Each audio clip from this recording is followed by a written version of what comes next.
My name's Gordon Rupp. I'm going to show you how to remove the wheels and the tongue off the building. When you get your building, it's going to come with two real important tools. We call this an accessory, a lifting accessory, and then a high lift jack. It'll come in a box like this.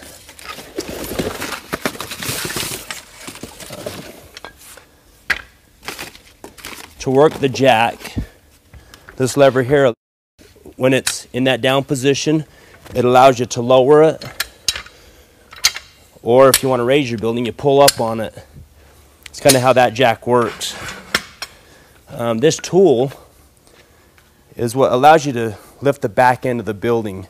There's nowhere for this jack to hook onto the building, so you need this. It slides in the rear end of it into that slot there. You want to make sure it's in all the way. And rule of thumb is you always want to lower the front of the building first. If we were to raise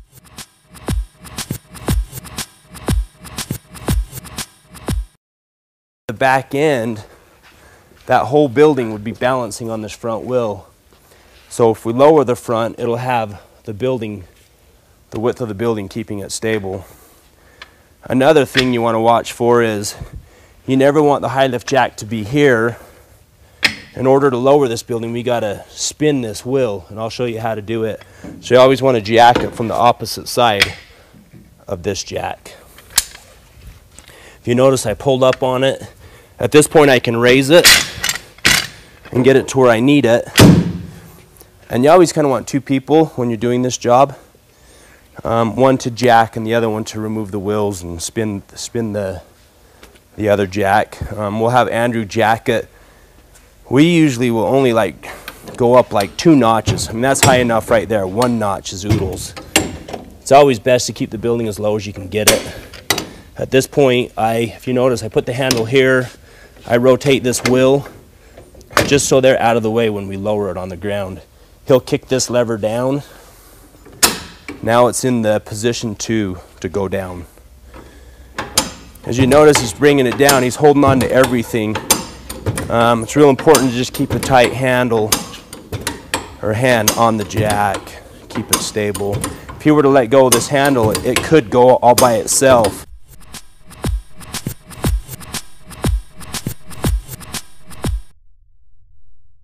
Which can be dangerous. So always hold on to everything. If you notice, he's got it down all the way now. When we lift the back end of the building, it's not resting on that wheel. It's got more stability. So now we'll go to the back end. He's only going to raise this a couple notches. It's all you need to do. And that's just a safety. Rather than get it real high off the ground, there's no need for it. I can always kind of check if it's high enough, if I can start to spin the wheels. So at this point, he's there. You can stop right there. If you do notice, the building will rock, but it will land. If I take that wheel out, it will bottom out on this part. So don't be alarmed if your building does rock back and forth. It's still very safe. Andrew's still, of course, holding the jack. You'll see it rock as soon as I pull this out. Underneath here, I'm pulling a set of pins and a cotter pin. This is what holds the tire into place. At this point, I slide the wheel assembly out. If you notice, the building is rocking, but it is landing on the front. I usually always pin this stuff as soon as I pull it out, just so I don't lose it. Now I'll go around to this opposite side.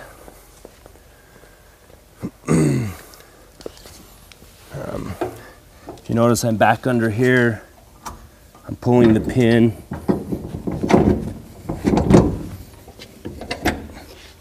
Slide the wheel out. At this point, now Andrew's ready to lower it the rest of the way and have it sit on the ground.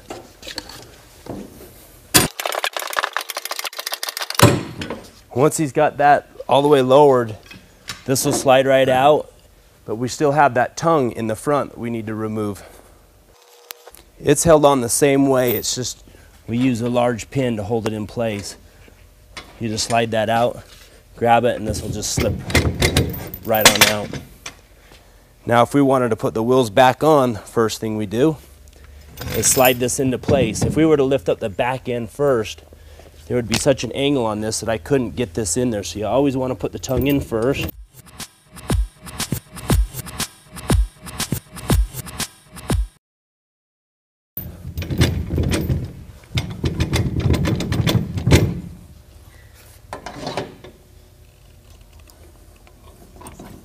Then we go to the back of the building, slide our accessory tool in.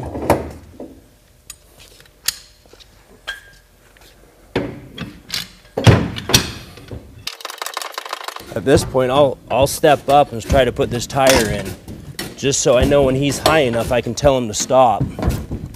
I can tell he still needs to go a few more notches.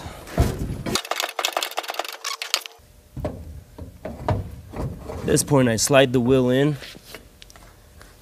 take my pin, I can locate my hole. One thing I always do, even though I have it pinned, I always pull on this tire, because I'll show you on the other side. At this point, I'll always pull on this.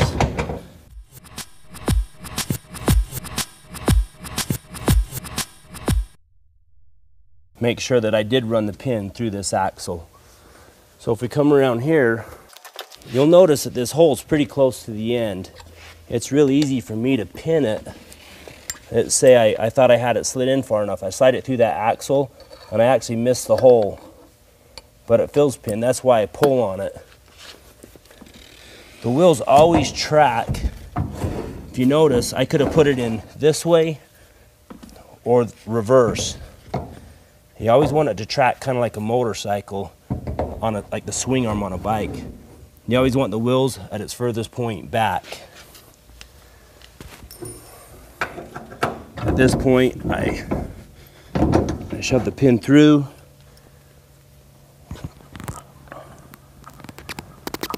Cotter key in, pull on that wheel again. I know I pinned it through that axle. Andrew's now going to lower it.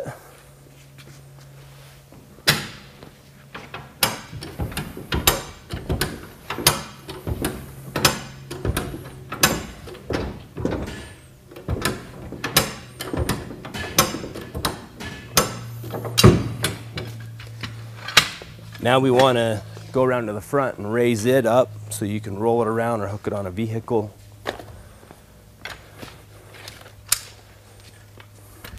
If I had not put this in, right now there's weight on the front of this.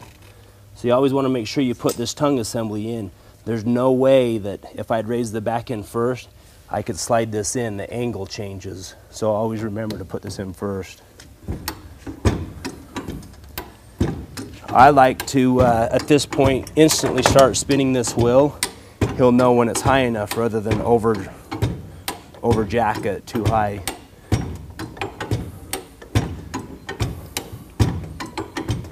If you notice that clicked, once it was high enough, this pin popped in and it's stable. You can also look on the back side. You'll know that the pin did go through. It's back on its wheels, ready to go.